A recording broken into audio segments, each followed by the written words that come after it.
ஈராக்கில் வணிக வளாகத்தில் ஏற்பட்ட தீ விபத்தில் 50 பேர் உடல் கருகி பலியாக இருக்கிறார்கள். அதாவது முதற்கட்ட தகவலில் 50 பேர் என்று தெரிந்தாலும் கூட 50க்கும் மேற்பட்டவர்கள் பலியாக இருப்பதாகவும், பலர் காணவில்லை, அவர் நிலைமை என்ன என்பது தெரியவில்லை என்றும், இதனால் உயிர் இழப்பு என்பது அதிகரிப்பதற்கான உயிரிழப்பு எண்ணிக்கை என்பது அதிகரிப்பதற்கான வாய்ப்பு இருப்பதாக சொல்லப்பட்டு வருகின்றது. இந்த வணிக வளாகம் சரியாக கிழக்கு ஈராக் வாசித் மாகாணம், அந்த மாகாணத்தில் இருக்கக்கூடிய அல் குவாட் என்ற நகர் உள்ளது. அந்த நகரில் தான் இந்த வணிக வளாகம் செயல்பட்டு வருகிறது. இந்த வணிக வளாகம் கட்டி 5 நாட்களுக்கு மேலாக இது மக்கள் பயன்பாட்டுக்கு கொண்டு வரப்பட்டது. 5 நாட்களுக்கு முன்பாக தான் இது மக்கள் பயன்பாட்டுக்காக கொண்டு வரப்பட்டது. எனவே இது புதிய வணிக வளாகம் என்ற காரணத்தால் அதிக அளவிலான மக்கள் அங்கு வர தொடங்கியிருக்கிறார்கள். அதாவது பல ஆண்டுகளாக கட்டி முடிக்கப்பட்ட இந்த வணிக வளாகம் திறக்கப்பட்டு 5 நாட்களாக செயல்பட்டு வந்திருக்கிறது.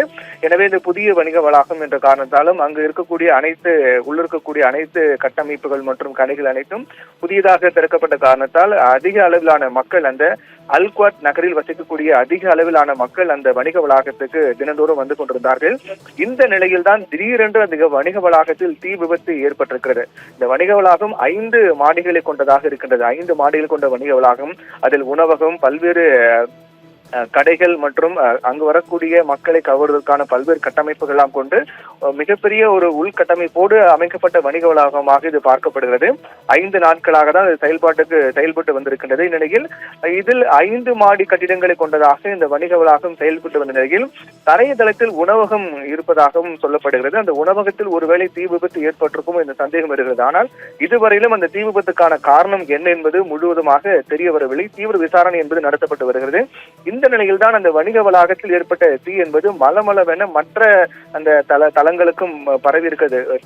தரைதளத்திலோ அல்லது முதல் தளத்திலோ இந்த தீ விபத்து ஏற்பட்டிருக்கலாம் என்றும், அந்த தீயானது மற்ற தளங்களுக்கும் பரவி இருக்கிறது. இதனால் இந்த கட்டிடம் முழுவதும் சேதமடைந்திருக்கிறது. அந்த கட்டிடத்தில் இந்த தீ விபத்து ஏற்படும் போது அங்கு நூற்றுக்கணக்கான மக்கள், 100க்கும் மேற்பட்ட மக்கள் குடும்பமாக வந்திருக்கிறார்கள். அந்த உணவகத்தில் உணவு அருந்திருக்கிறார்கள். மற்ற கடைகளில் பொருட்களை வாங்குவது ஆர்வம் காட்டியிருக்கிறார்கள். அந்த வணிக வளாகத்தை சுற்றி பார்ப்பதற்காக மக்கள் கூடியிருக்கிறார்கள். இப்படியாக அந்த அல்குவாட் நகரில் வசிக்கக்கூடிய 100க்கும் மேற்பட்ட மக்கள் இந்த தீ விபத்து ஏற்படும் போது அந்த வணிக வளாகத்துக்குள் இருந்திருக்கிறார்கள் என்று சொல்லப்படுகிறது. அந்த நேரத்தில் தான் தீ விபத்தானது ஏற்பட்டிருக்கிறது. உடனடியாக அந்த தீ விபத்து ஏற்பட்ட உடனே தகவல் அளிக்கப்பட்டு தீயணைப்பு துறையினர் விரைந்து வந்து தீயை அணைக்கக்கூடிய பணி மேற்கொண்டு வந்தாலும் கூட தீ என்பது உடனடியாக கட்டுக்குள் கொண்டு வர முடியவில்லை. தீ விபத்து ஏற்பட்டு அது மிக வேகமாக மற்ற தளங்களுக்கும் பரவி இருக்கிறது. இந்த தீ விபத்து ஏற்பட்ட உடனடியாக அதை தெரிந்து கொண்ட மக்கள் பலர் வெளியே ஓடி வந்திருக்கிறார்கள். ஆனால் அதிலும் துரதிருஷ்டவசமாக இந்த தீ விபத்தில் 50க்கும் மேற்பட்டவர்கள் ஒரே நேரத்தில் பலியாக இருக்கிறார்கள் என்ற அதிர்ச்சி தகவல் வெளியாக இருக்கிறது. 50க்கும் மேற்பட்டவர்கள் பலியாக இருக்கிறார்கள். இன்னும் பலர் என்ன ஆனார்கள் என்று தெரியவில்லை. இதனால் இந்த உயிரிழப்பு எண்ணிக்கை என்பது அதிகரிப்பதற்கான வாய்ப்பு இருக்கிறது. காயமடைந்தவர்கள் மீட்கப்பட்டு அருகில் உள்ள மருத்துவமனையில் அனுமதிக்கப்பட்டு வருகிறார்கள்.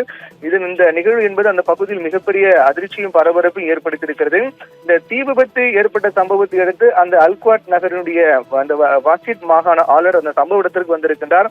அந்த விபத்து தொடர்பாக தீவிரமாக விசாரணை எடுக்க நடவடிக்கை எடுத்திருக்கின்றார். இந்நிலையில் இந்த விபத்து 50க்கும் மேற்பட்டவர் பலியான தீ விபத்தை அடுத்து 3 நாட்கள் துக்கம் அனுசரிக்கப்படும் என்றும் தெரிவிக்கப்பட்டிருக்கிறது. மேலும் இந்த தீ விபத்துக்கான காரணம் என்ன, இது செயல்பாட்டுக்கு 5 நாட்கள் தான் ஆகிறது. அதன் அடிப்படையில் பார்க்கும்போது முறையாக அந்த பாதுகாப்பு வழிமுறைகள் முறையாக அந்த கட்டிடத்தில் பின்பற்றப்படவில்லையா, இந்த பாதுகாப்பு கட்டமைப்புகள் என்பது அந்த கட்டிடத்தில் சரியாக இல்லையா உள்ளிட்ட பல்வேறு கேள்விகளும் எழுகிறது. முதற்கட்டமாக இந்த கட்டிடத்தில் தீ விபத்து ஏதேனும் ஏற்பட்டால் அதை அணைப்பதற்கான அந்த கருவிகள் எல்லாம் சரியாக இருக்கிறதா, அந்த வழிமுறைகள் சரியாக பின்பற்றப்பட்டதா உள்ளிட்ட பல்வேறு விசாரணை என்பது முடுக்கிவிடப்பட்டிருப்பதாக தெரிவிக்கப்பட்டிருக்கிறது. முதற்கட்ட விசாரணை வெளியான பிறகுதான் தீ விபத்துக்கான காரணம் என்ன என்பது தெரிய வரும் என்றும் எதிர்பார்க்கப்படுகிறது. இந்த தீ விபத்தில் 50க்கும் மேற்பட்டவர்கள் பலியாக இருக்கிறார்கள். பலர் காணவில்லை, பலர் படுகாயமடைந்து மருத்துவமனையில் அனுமதிக்கப்பட்டிருக்கிறார்கள். இது ஒரு மிகப்பெரிய நிகழ்வாக, அதிர்ச்சி ஏற்படுத்தக்கூடிய நிகழ்வாக பார்க்கப்படுகிறது.